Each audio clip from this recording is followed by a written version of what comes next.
درود دوستان، درخت شاتوت هست یا به قول اصفهانی ها میگن توت قیچی، چون اگه نرسیده باشه خیلی سخت از درخت میوه جدا میشه.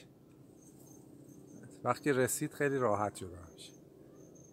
این درخت رو 4 سال پیش ما روی یه توت نرکی بود به صورت تاجی پیوند کردیم و شاید الان دیگه تقریبا پر کرده محل پیوند و درخت قوی و تنومندی شده با میوه های بسیار عالی و خوشمزه.